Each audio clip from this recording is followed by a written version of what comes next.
18-year-old Sam Bennett. Canucks fans, they know him well. Now that 18-year-old Sam Bennett, he is a grown man making some noise in the Stanley Cup playoffs. Can the Canucks find their own version of the man Sam Bennett? It's a possibility. I'm going to tell you about that next. It's just Beggsy, and you're listening to Locked On Canucks. You're Locked On Canucks, your daily podcast on the Vancouver Canucks. Part of the Locked On Podcast Network, your team every day.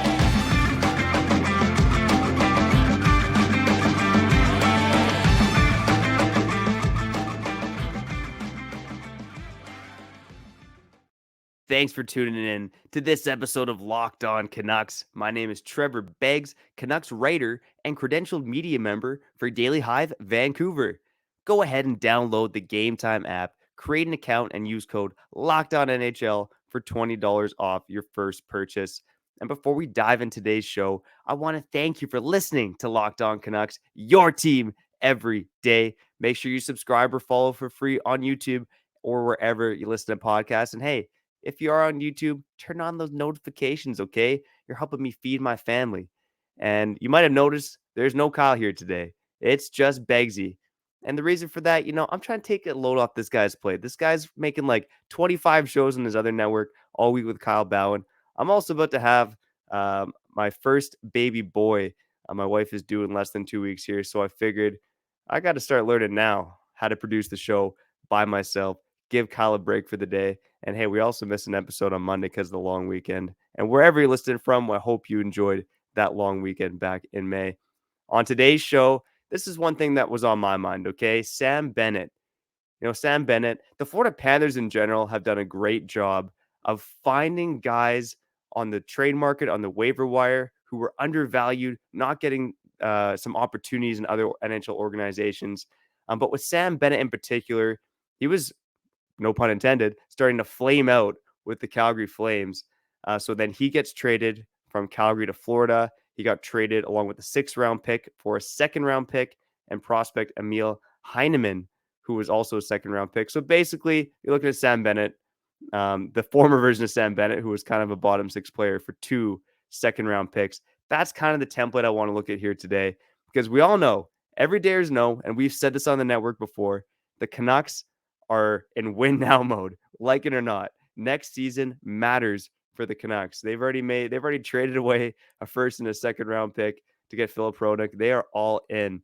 And if they're going to be all in, there's an argument to be made that they should be trying to target guys like the next Sam Bennett.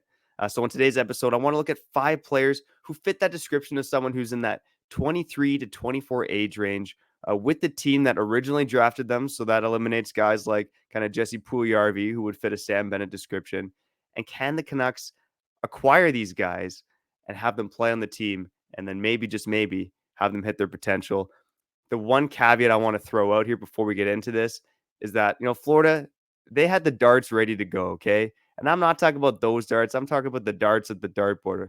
They were taking all kinds of shots on the waiver wire, on the trade market. Some of the moves didn't work out, but some of them, like trading for Sam Bennett, acquiring Carter Verhaeghe, getting Gustav Forsling off the waiver wire, those are moves that have paid dividends, and those are a few big reasons why they're in the Stanley Cup Finals. And then later on today's episode, we're going to get to depth defenseman reviews. I want to rank 3 depth defensemen and see, who has the best shot of playing the most games for the Vancouver Canucks next season. And then finally, we'll end on the Cam Neely former Canuck of the week. But let's dive into it, okay? 5 options for finding the next Sam Bennett. The first player I had on this list was Jack Drury of the Carolina Hurricanes. So Jack Drury, he is the nephew of Rangers GM Chris Drury. He came into the NHL last year, scored 2 goals in 2 games. This is really his first full NHL season. So he's a bit younger. Yeah, he's actually the youngest guy I have among this list of 5 players. So he's only 22, going to be turning, he's 23 now. My apologies. He just turned 23 in February.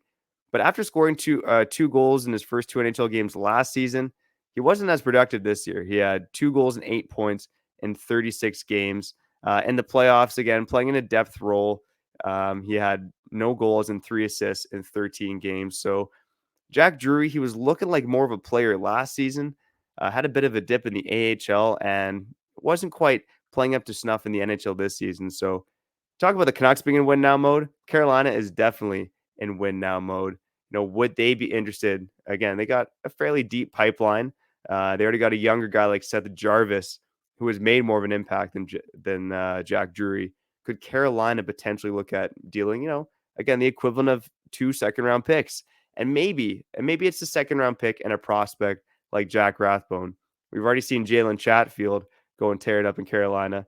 Can you imagine if Jack Rathbone did the same? Okay, I know you can picture it, Canucks fans. I know you can picture it. Again, Jack Rathbone might not work out in Vancouver, but there's a good chance he goes to another NHL organization and finds his game. Okay, second on the list, and again, stylistically, maybe not the perfect comparison, but I'm going to Philip Zadina in Detroit. You actually look at Philip Zadina and Sam Bennett, they're very similar size. They just don't play the same way. Sam Bennett listed at 6'1", 196. Philip Zadina, 6 foot, 190 pounds. But again, he's not throwing the body around like we've seen Sam Bennett do in these playoffs. But Zadina kind of fits the mold, right? He was drafted in the top 10 by the Red Wings.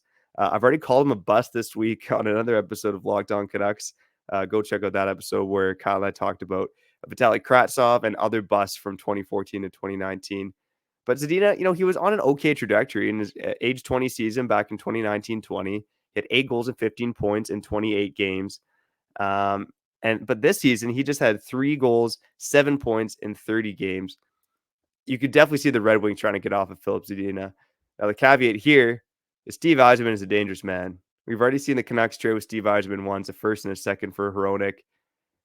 I could see Steve Yzerman wanting some of the Canucks depleted draft capital. Would the Canucks be willing to do it? And maybe is there a move where Detroit, maybe they're entering more of a win now mode themselves? Do they want a player like can the Canucks trade maybe like a Connor Garland and a mid-round pick for Philip Zadina? Again, I'm spitballing here, but Zadina could fit the mold of a guy who we've seen it across this league time and time again, with Sam Bennett being the prime example right now, where guys go to a new team and start tearing it up. I'm going to stick with the Detroit Red Wings here, looking at a much different player, but it's Michael Rasmussen. Now, Rasmussen, he doesn't quite fit the Sam Bennett mold because he actually had his best NHL season this year. But the reason I included him was because he is a top 10 pick, 9th overall back in 2017, and he just hasn't lived up to the billing of a top 10 pick. So again, this season, though, he was solid. He had 10 goals, 29 points in 56 games, nearing that half point per game rate. It was his most successful NHL season by far. Michael Rasmussen is interesting because he theoretically filled the Canucks' third line center void. He probably, I would imagine, cost a bit more to acquire. He would cost a bit more to acquire than Philip Zadina. He doesn't quite have the same pedigree, although pretty close, but he is a big-bodied center. And again, he would fill that third line center void for the Canucks pretty well. Just turned 24 years old last month, and he's a native of Surrey, British Columbia. Remember, Locked On Canucks, your team every day. This is Surrey's Canucks show because both Kyle and I are from Surrey. A couple more names to get to here. Max Comtois. He might be the best example I have on this list of guys who profile similarly to Sam Bennett. Now, he wasn't drafted as highly. He was 50th overall in 2017, the same draft as Michael Rasmussen. He was a World Junior standout for Canada back in the day. But, back in 2020-21, he had his most successful NHL season. He had 16 goals, 33 points in 55 games as a 22-year-old. So at that point, you're thinking, okay, Max Comtois is part of the future for the Anaheim Ducks. But in the past couple seasons, he's shot way below that average. He had 16 points in 52 games back in 2021-22. And in 2022-23, had 9 goals and 19 points in 64 games. This Ducks team isn't going anywhere quickly. They got a deep pipeline. They could probably afford to get off a guy like Max Comtois. Again, I think if you're the Canucks, you wouldn't want to be paying the equivalent of the Sam Bennett trade, right? You wouldn't want to be paying the equivalent of a second rounder and Jack Rathbone, let's call it that. But he could be a player with targeting. He's got some size. He's got a bit of a mean streak. We've seen him drop the gloves, but it just doesn't look like it's going to work out for him in Anaheim. So of the 5 guys on this list, I think he's the guy that fits Sam Bennett, that profile the most, or the closest. So he'd be a guy I have an eye on. Again, the Canucks are going to deal with a division rival, if you want to call that. I mean, come on, we're talking about the Sad Sack Canucks and the Sad Sack Ducks here. But he's a guy I have my eye on for being the next Sam Bennett. Last on the list, and this guy, he might be the most expensive to acquire, but he's kind of voiced his frustration with the franchise, and that's Joel Farabee at the Philadelphia Flyers. Yeah, he was pretty vocal about not liking where things were going under Tortorella.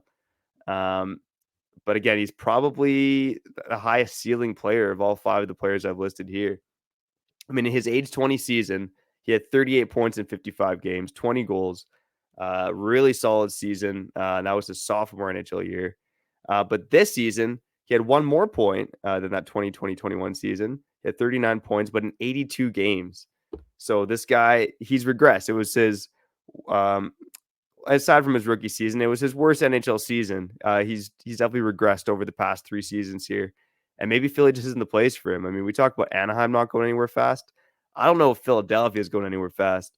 They might be one of the only teams in the league who's sadder than the Canucks. And I know Kyle and I are going to chat about the salary cap this week. The Canucks do have the worst salary cap situation in the NHL. Philly's up there, though. Philly's up there with their cap situation. Again, do they really want to be trading Joel Farabee? Probably not. But then again, if they are going to go full scorched earth and start kind of retooling, rebuilding things in Philly, and maybe Farabee wants out, he'd be a guy worth targeting, and he'd be a guy worth paying a price for as well. I mean, we saw the Canucks trade a first and a second for Hronek.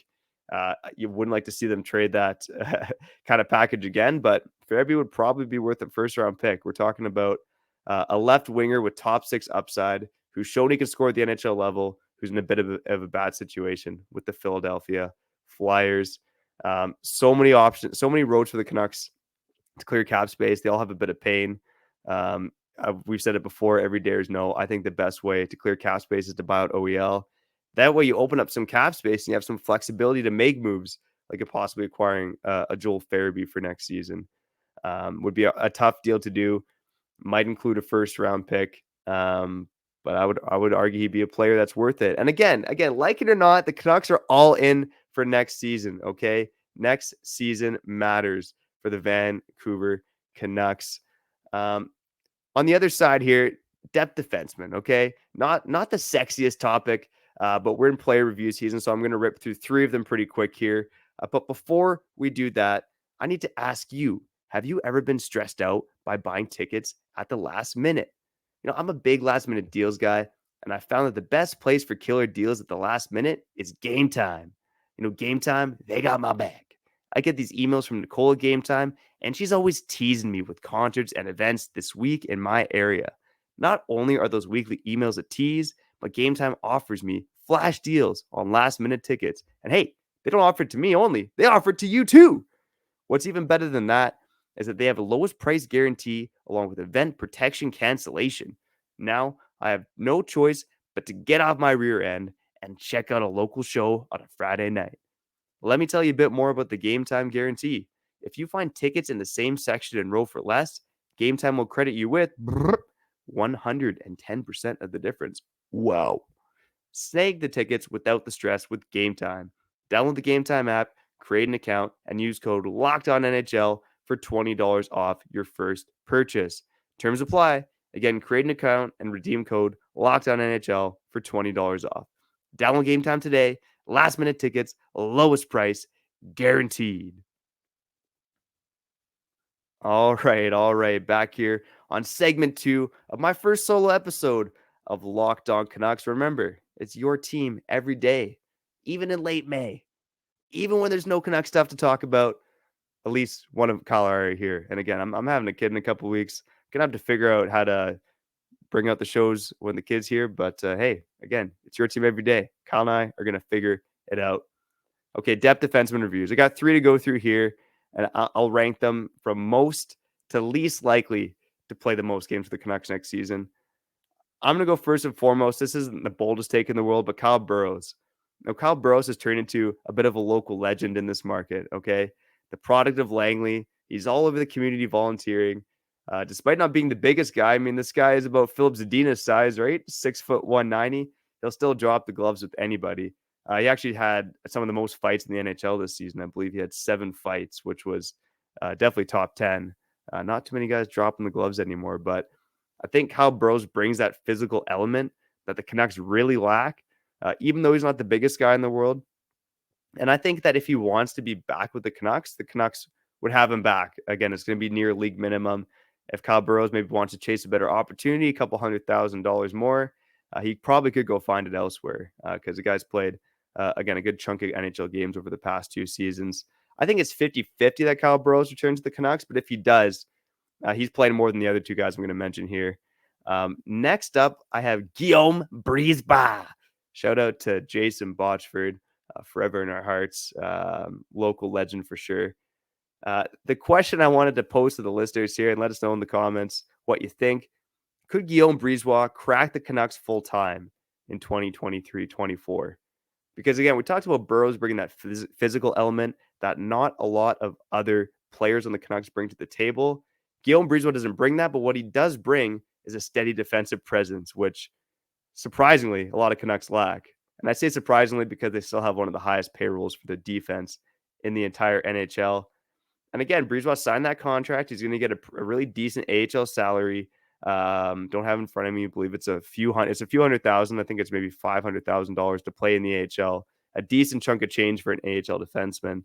And then he's on a one-way deal in 2024-25. So could he be a full-time player for the Canucks in 2023-24? For the old John Tortorella mantra, it's probably good for Brisebois, not so good for the Canucks. But Brisebois, he's a modest guy. I remember talking to him in the Canucks dressing room, and when he first got that call-up back in November, I asked him, I said, you kind of bring an element to this team that not a lot of other players bring. You're a defense-first guy. You're getting a lot of PK time. Do you see yourself as a full-time NHLer? And I expected him to pump his own tires, but he took the modest route and basically said, "Oh no, I don't know. I'm just trying to take it day by day," and kind of gave your prototypical hockey answer. Just a good Canadian boy right there. I could see him playing a decent chunk of games for the Canucks next season.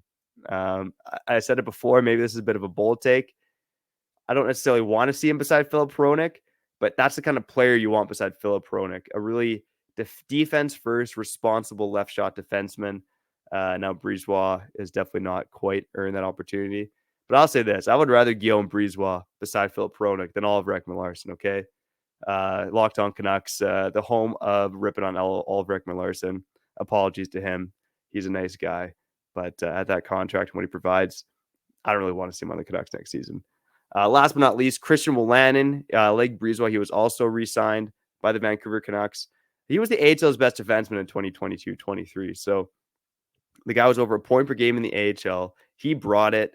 I just don't think he brings it on the defensive side as much as Brisebois, which is why I have him third on this list of players who are likely to play the most games for the Canucks next season.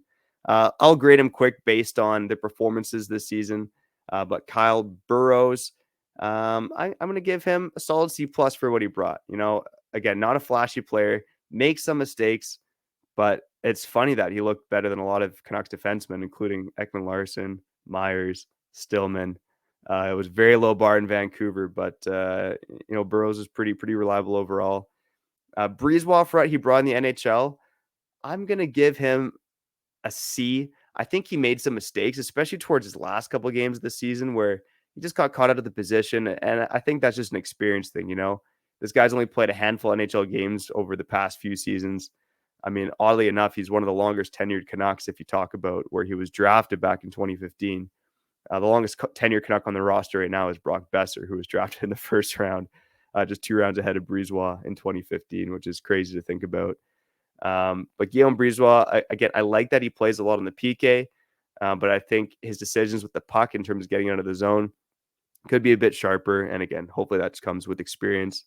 And Christian Wolanin, A+ for what he did in the AHL, first and foremost. I mean, it's that's not an easy league, and to post over a point per game rate as a defenseman, really impressive. But I'm going to give him a solid C for what I saw at the NHL as well. Again, I just think the defensive side of his game's not there, and he was fairly sheltered during his time in Vancouver.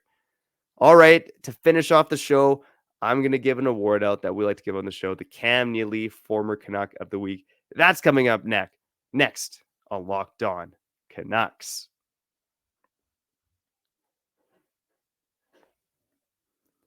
All right, you're back. on Locked On Canucks, the Cam Neely Former Canuck of the Week. Everyone in Vancouver loves Cam Neely, and I think Vancouver's also got a lot of love for this guy. Probably wish he was still on the team, and that's Jalen Chatfield.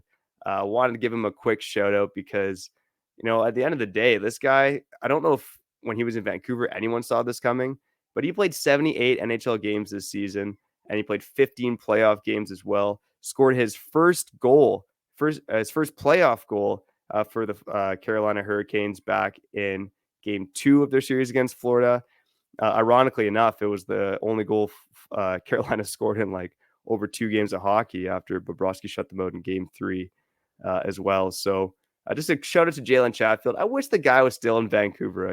Maybe it wouldn't have worked out here, but it's just like we've been screaming for right shot defensemen who can defend, who can skate. And now Jalen Chatfield's doing it in a sheltered third pairing role, but he's still doing it at the end of the day. And it's still pretty jarring that this guy beat out Ethan Bear for a job in Carolina as well. That was it. I made it. I made it through the solo episode of Locked On Canucks. Coming up later this week, we'll see when this episode's published. But really what we want to get to is third line trade targets for that third line center spot. I know I mentioned Michael Rasmussen. That one's going to cost a bit more, but we'll get to some trade targets there. We also got to wrap up some player reviews. Let's get to the big names, okay? Elias Pettersson. Will he be the greatest Canuck of all time?